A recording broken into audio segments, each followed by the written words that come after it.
Please be seated.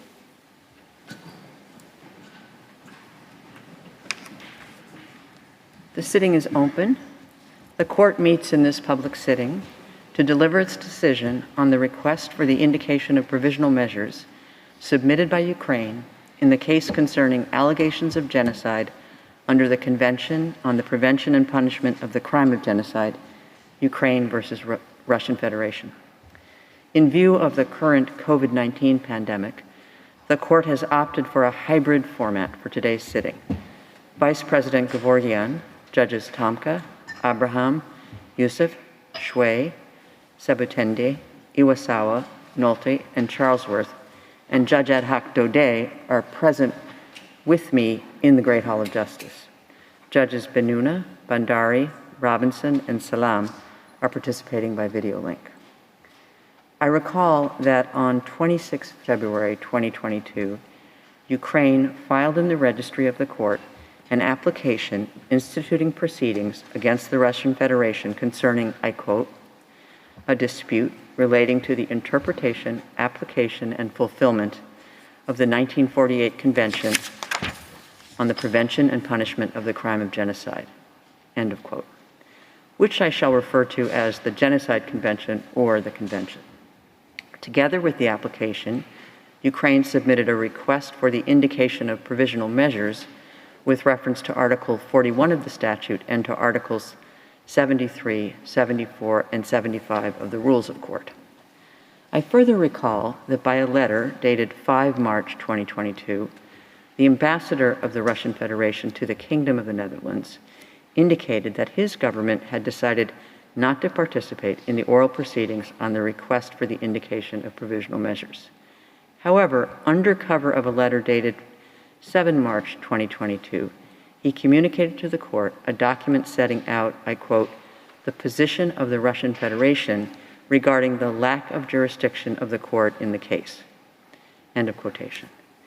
In accordance with our usual practice, I shall not read out the introductory paragraphs of the order, which set out the procedural history of the case.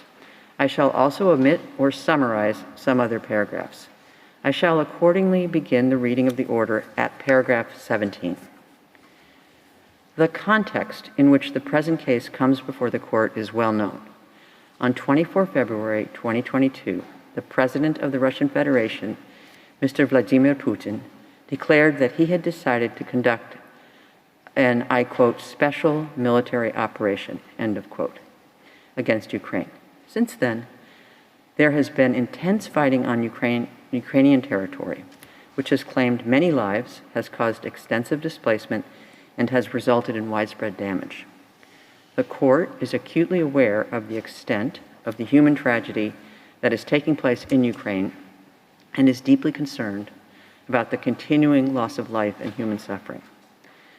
The court is profoundly concerned about the use of force by the Russian Federation in Ukraine, which raises very serious issues of international law. The court is mindful of the purposes and principles of the United Nations Charter and of its own responsibilities in the maintenance of international peace and security, as well as the peaceful settlement of disputes under the Charter and the statute of the court. It deems it necessary to emphasize that all states must act in conformity with their obligations under the United Nations Charter and other rules of international law, including international humanitarian law. The ongoing conflict between the parties has been addressed in the framework of several international institutions.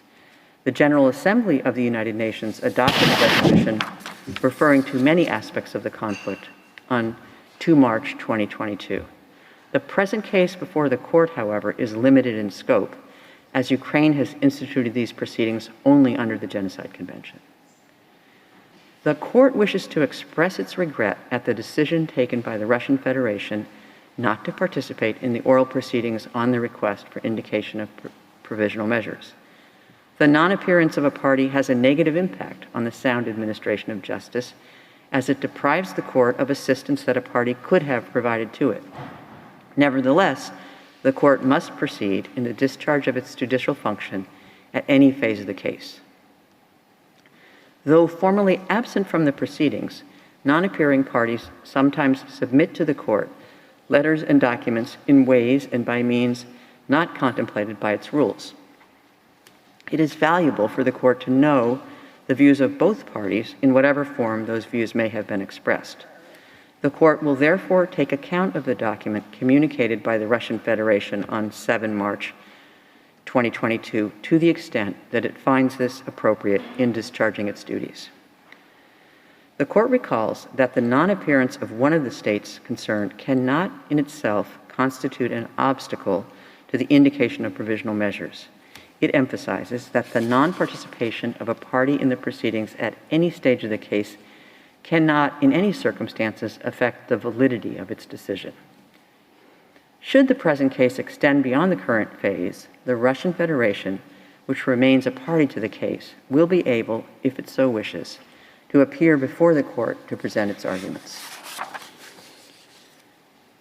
The court may indicate provisional measures only if the provisions relied on by the applicant appear prima facie to afford a basis on which its jurisdiction could be founded, but it need not satisfy itself in a definitive manner that it has jurisdiction as regards the merits of the case. In the present case, Ukraine seeks to found the jurisdiction of the court on Article 36, Paragraph 1 of the Statute of the Court, and on Article 9 of the Genocide Convention. The court must therefore first determine whether those provisions prima facie confer upon it jurisdiction to rule on the merits of the case, enabling it, if the other necessary conditions are fulfilled, to indicate provisional measures. Article 9 of the Genocide Convention reads as follows, I quote, "Disputes between the contracting parties relating to the interpretation, application, or fulfillment of the present convention, including those relating to the responsibility of a state for genocide or for any of the other acts enumerated in Article 3, shall be submitted to the International Court of Justice at the request of any of the parties to the dispute." Ukraine and the Russian Federation are both parties to the Genocide Convention. Neither of them maintains a reservation to Article 9. Article 9 of the Genocide Convention makes the court's jurisdiction conditional on the existence of a dispute relating to the interpretation, application, or fulfillment of the convention. According to the established case law of the court, a dispute is a disagreement on a point of law or fact, a conflict of legal views or interests between parties.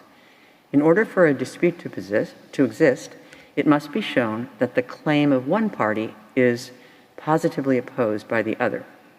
The two sides must hold clearly opposite views concerning the question of the performance or non-performance of certain international obligations.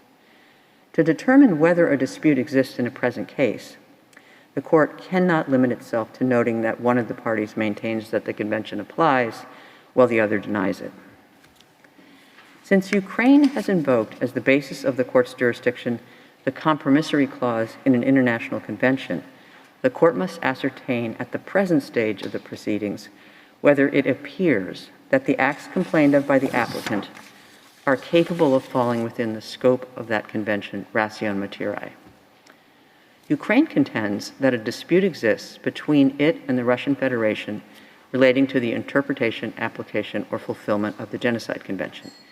It maintains that the parties disagree on whether genocide, as defined in Article 2 of the Convention, has occurred or is occurring in the Luhansk and Donetsk oblasts of Ukraine, and whether Ukraine has committed genocide. It further argues that the dispute concerns the question whether, as a consequence of the Russian Federation's unilateral assertion that genocide is occurring, the Russian Federation has a lawful basis to take military action in and against Ukraine to prevent and punish genocide, pursuant to Article 1 of the Genocide Convention. The Russian Federation, for its part, states that, in reality, its, I quote, special military operation, end of quote, on the territory of Ukraine is based on Article 51 of the United Nations Charter, and that the Convention cannot provide a legal basis for a military operation which is beyond the scope of the Convention. The Russian Federation therefore concludes that Ukraine's application and request manifestly fall beyond the scope of the Convention and thus the jurisdiction of the court. It asks the court to remove the case from its list.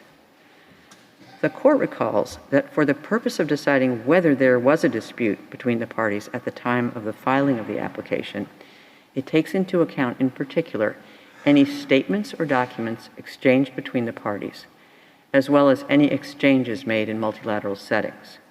In so doing, it pays special attention to the author of the statement or document, their intended or actual addressee, and their content. The existence of a dispute is a matter for objective determination by the court. It's a matter of substance and not a question of form or procedure. The court observes that since 2014, various state organs and senior representatives of the Russian Federation have referred in official statements to the commission of acts of genocide by Ukraine in the Luhansk and Donetsk regions. The court observes, in particular, that the Investigative Committee of the Russian Federation, an official state organ, has, since 2014, instituted criminal proceedings against high-ranking Ukrainian officials regarding the alleged commission of acts of genocide against the Russian-speaking population living in the above-mentioned regions. I quote, "in violation of the 1948 Convention on the Prevention and Punishment of the Crime of Genocide," end of quote. The court recalls that in an address made on 21 February 2022, the president of the Russian Federation, Mr. Vladimir Putin, described the situation in Donbass as, I quote, "horror and genocide, which almost 4 million people are facing," end of quotation. By a letter dated 24 February 2022, the permanent representative of the Russian Federation to the United Nations requested the Secretary General to circulate as a document of the Security Council the, I quote, "text of the address of President of the Russian Federation, Vladimir Putin, to the citizens of Russia, informing them of the measures taken in accordance with Article 51 of the Charter of the United Nations in exercise of the right of self-defense," end of quotation. In his address, pronounced on 24 February 2022, the President of the Russian Federation explained that he had decided, I quote, "in accordance with Article 51, Chapter 7 of the Charter of the United Nations, to conduct a special military operation with the approval of the Federation Council of Russia and pursuant to treaties of friendship and mutual assistance with the Donetsk People's Republic and the Lugansk People's Republic," end of quotation. He specified that the purpose of the special operation was, I quote, "to protect people who have been subjected to abuse and genocide by the Kiev regime for 8 years," end of quotation. He stated that the Russian Federation had to stop a genocide against millions of people and that it would seek the prosecution of those who had committed numerous bloody crimes against civilians, including citizens of the Russian Federation.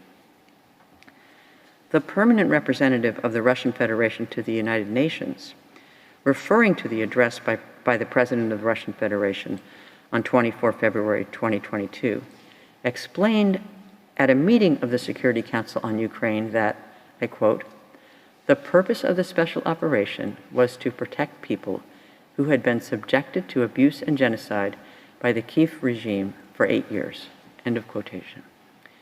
2 days later, the permanent representative of the Russian Federation to the European Union stated in an interview that the operation was a peace enforcement special military operation carried out in an effort aimed at denazification, adding that people had actually been exterminated and that, I quote, "the official term of genocide, as coined in international law, if one reads the definition, fits pretty well," end of quotation.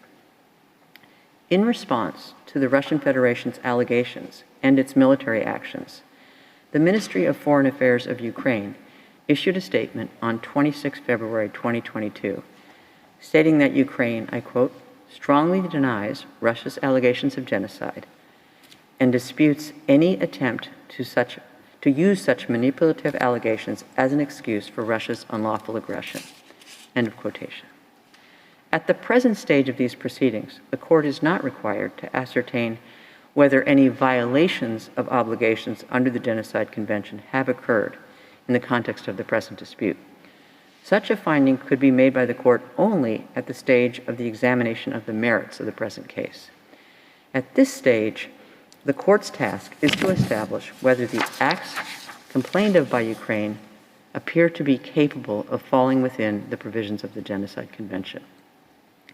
The court recalls that while it is not necessary for a state to refer expressly to a specific treaty in its exchanges with the other state to enable it later to invoke the compromissory clause of that instrument to institute proceedings before the court, the exchanges must refer to the subject matter of the treaty with sufficient clarity to enable the state against which a claim is made to ascertain that there is or may be a dispute with regard to that subject matter. The court considers that in the present proceedings, the evidence in the case file demonstrates prima facie that statements made by the parties referred to the subject matter of the Genocide Convention in a sufficiently clear way to allow Ukraine to invoke the compromissory clause in this instrument as a basis for the court's jurisdiction.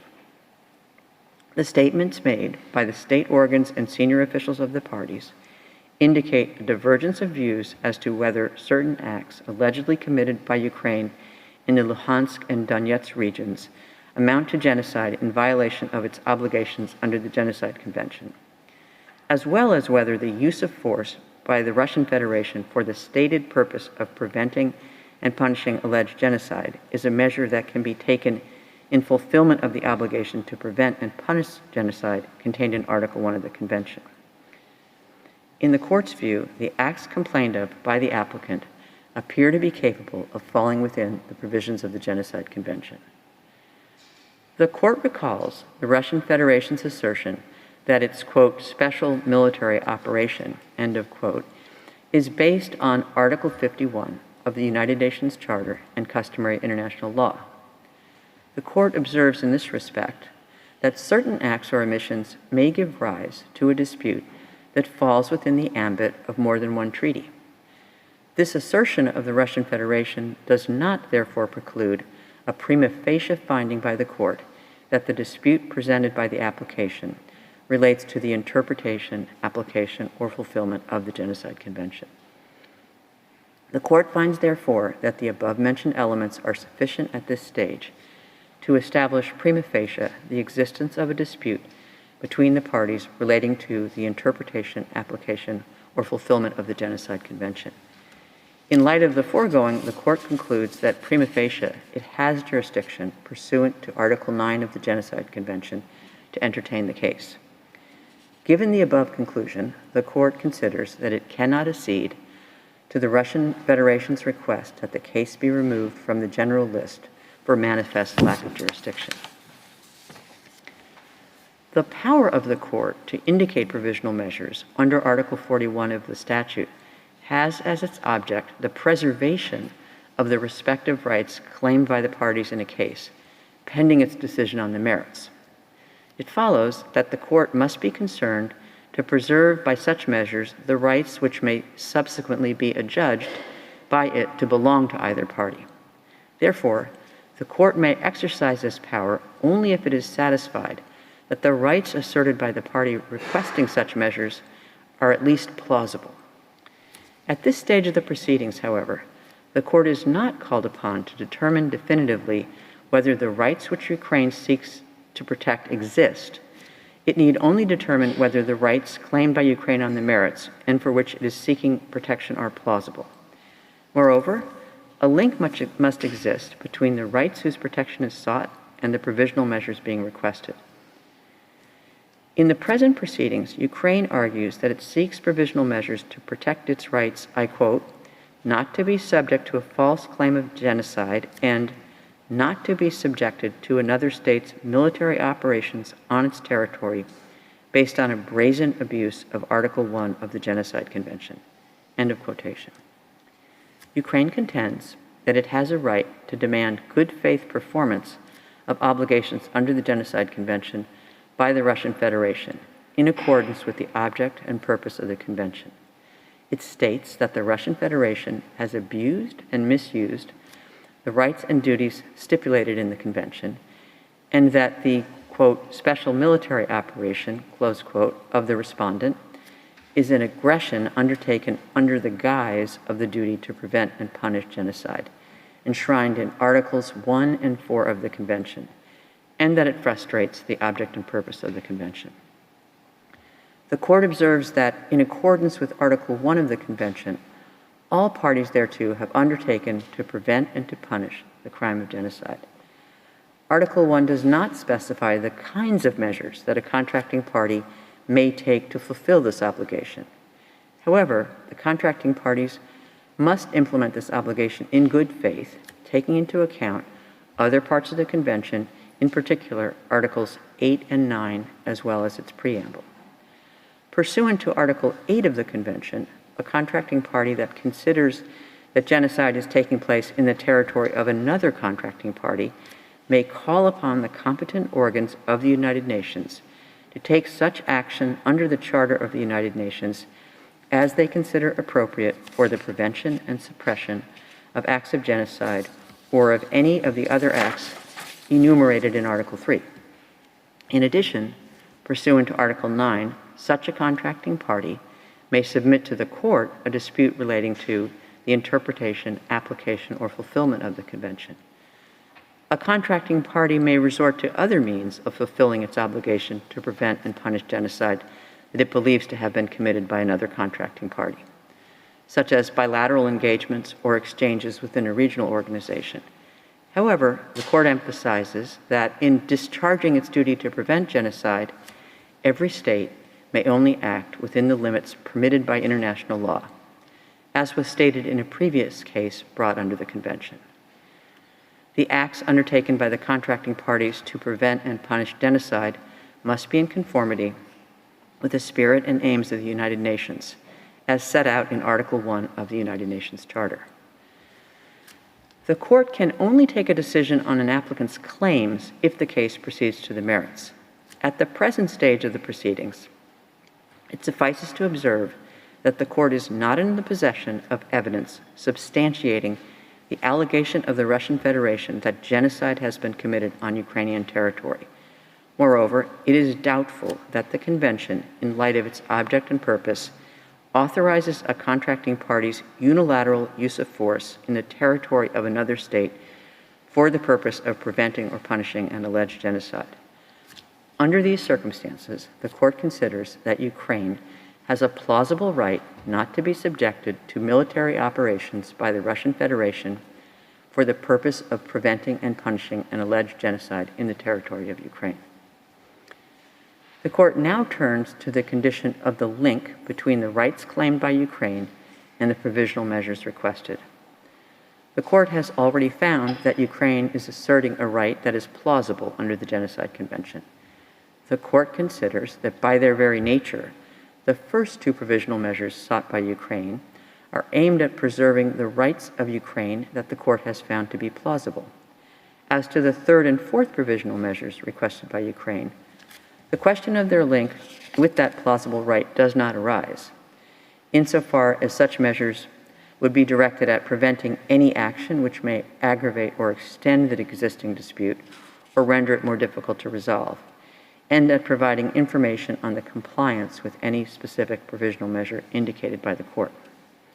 The Court concludes, therefore, that a link exists between the right of Ukraine that the Court has found to be plausible and the requested provisional measures. The Court, pursuant to Article 41 of its statute, has the power to indicate provisional measures when irreparable prejudice could be caused to rights which are the subject of judicial proceedings, or when the alleged disregard of such rights may entail irreparable consequences.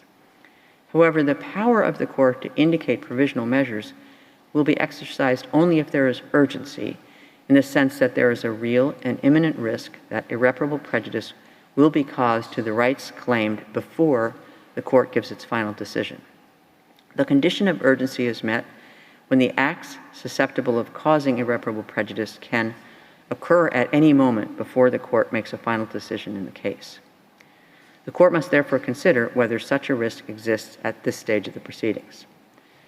The Court is not called upon, for the purpose of its decision on the request for indication of provisional measures, to establish the existence of breaches of obligations under the Genocide Convention, but to determine whether the circumstances require the indication of provisional measures for the protection of the right found to be plausible. It cannot at this stage make definitive findings of fact, and the right of each party to submit arguments in respect of the merits remains unaffected by the court's decision on the request for the indication of provisional measures.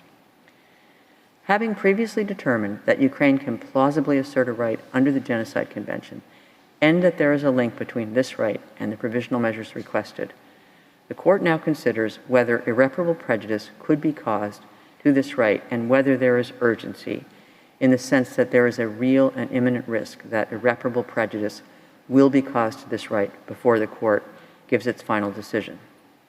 The court considers that the right of Ukraine that it has found to be plausible is of such a nature that prejudice to it is capable of causing irreparable harm. Indeed, any military operation, in particular one on the scale carried out by the Russian Federation on the territory of Ukraine, inevitably causes loss of life, mental and bodily harm, and damage to property and the environment. The court considers that the civilian population affected by the present conflict is extremely vulnerable.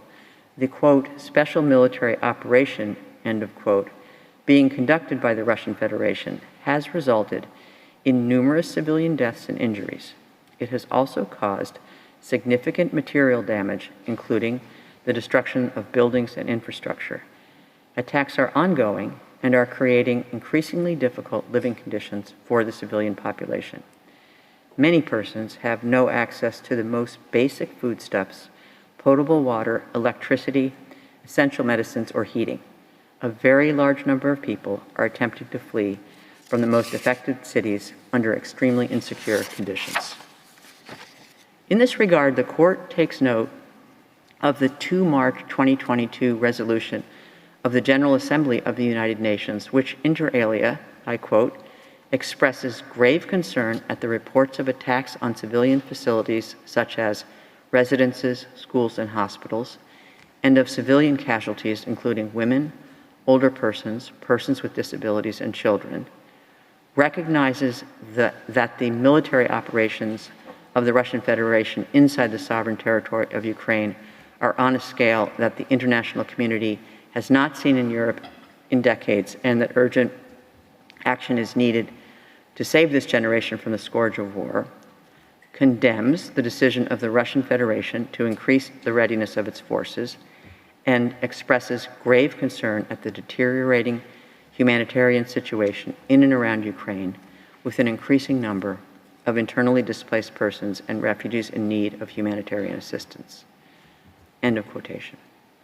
In light of these circumstances, the court concludes that the disregard of the right deemed plausible by the court could cause irreparable prejudice to this right, and that there is urgency in the sense that there is a real and imminent risk that such prejudice will be caused before the court makes a final decision in this case. The court concludes, on the basis of all of the above considerations, that the conditions required by its statute for it to indicate provisional measures are met. It is therefore necessary, pending its final decision, for the court to indicate certain measures in order to protect the right of Ukraine that the court has found to be plausible. The court recalls that it has the power under its statute, when a request for provisional measures has been made, to indicate measures that are in whole or in part other than those requested. Article 75, paragraph 2 of the Rules of Court specifically refers to this power of the court. The court has already exercised this power on several occasions in the past. In the present case, having considered the terms of the provisional measures requested by Ukraine and the circumstances of the case, the court finds that the measures to be indicated need not be identical to those requested. The court considers that, with regard to the situation described above, the Russian Federation must, pending the final decision in the case, suspend the military operations that it commenced on 24 February 2022 in the territory of Ukraine. In addition, recalling the statement of the permanent representative of the Russian Federation to the United Nations that the, I quote, Donetsk People's Republic and the Lugansk People's Republic, end of quotation, had turned to the Russian Federation with a request to grant military support, the court considers that the Russian Federation must also ensure that any military or irregular armed units which may be directed or supported by it, as well as any organizations and persons which may be subject to its control and direction, take no steps in furtherance of those military operations. The court recalls that Ukraine also requested it to indicate measures aimed at ensuring the non-aggravation of the dispute with the Russian Federation. When it indicates provisional measures for the purpose of preserving specific rights, the court may also indicate provisional measures with a view to preventing the aggravation or extension of the dispute if it considers that those circumstances so require.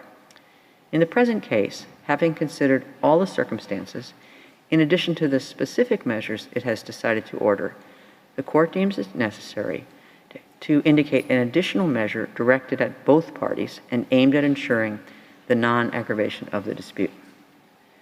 The court further recalls that Ukraine requested it to indicate a provisional measure directing the Russian Federation to provide a report to the court on measures taken to implement the court's order on provisional measures 1 week after such order, and then on a regular basis to be fixed by the court. In the circumstances of the present case, however, the court declines to indicate such a measure. The court reaffirms that its orders on provisional measures under Article 41 of the statute have binding effect, and thus create international legal obligations for any party to whom the provisional measures are addressed. The court further reaffirms that the decision given in the present proceedings in no way prejudices the question of the jurisdiction of the court to deal with the merits of the case or any questions relating to the admissibility of the application or to the merits themselves. It leaves unaffected the right of the governments of Ukraine and of the Russian Federation to submit arguments in respect of those questions. For these reasons, the court indicates the following provisional measures. By 13 votes to 2, the Russian Federation shall immediately suspend the military operations that it commenced on 24 February 2022 in the territory of Ukraine. In favor, President Donahue, Judges Tomka, Abraham, Benuna, Yusuf, Sebutinde, Bandari, Robinson, Salam, Iwasawa, Nolte, Charlesworth, Judge Ad hoc Daudet. Against, Vice President Gevorgian, Judge Shui. By 13 votes to 2, the Russian Federation shall ensure that any military or irregular armed units which may be directed or supported by it, as well as any organizations and persons which may be subject to its control or direction, take no steps in furtherance of the military operations referred to in point 1 above. In favor, President Donahue, Judges Tomka, Abraham, Benuna, Yusuf, Sebutinde, Bandari, Robinson, Salam, Iwasawa, Nolte, Charlesworth, Judge Ad hoc Daudet. Against, Vice President Gevorgian, Judge Shui. 3. Unanimously, both parties shall refrain from any action which may aggravate or extend the dispute before the court or make it more difficult to resolve. I shall now call upon the registrar to read the operative part of the order in French. Par ces motifs, la Cour indique à titre provisoire les mesures conservatoires suivantes.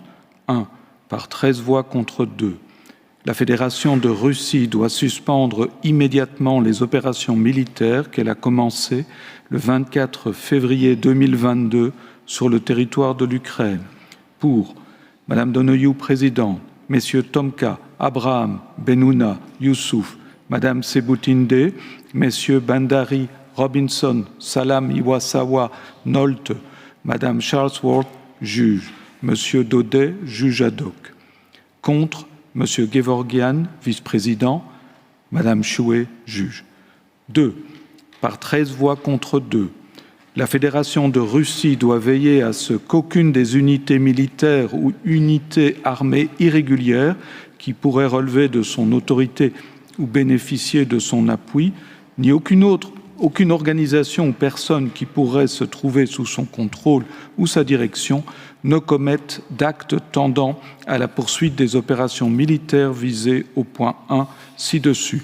Pour Madame Donoyou, présidente, Messieurs Tomka, Abraham, Benouna, Youssouf, Madame Sebutinde, Messieurs Bandari, Robinson, Salam, Iwasawa, Nolte, Madame Charlesworth, juge, Monsieur Daudet, juge ad hoc. Contre, Monsieur Gevorgian, vice-président, Madame Chouet, juge. 3. À l'unanimité, les deux parties doivent s'abstenir de tout acte qui risquerait d'aggraver ou d'étendre le différend dont la Cour est saisie ou d'en rendre le règlement plus difficile. Vice President Gevorgian appends a declaration to the order of the court. Judges Benuna and Shui append declarations to the order of the court. Judge Robinson appends a separate opinion to the order of the court. Judge Nolte appends a declaration to the order of the court. Judge Ad hoc Daudet appends a declaration to the order of the court. The text of the order is available from today in typescript. It will be available shortly on the court's website. The printed text will be available in due course. As the court has no further business before it today, I declare the sitting closed.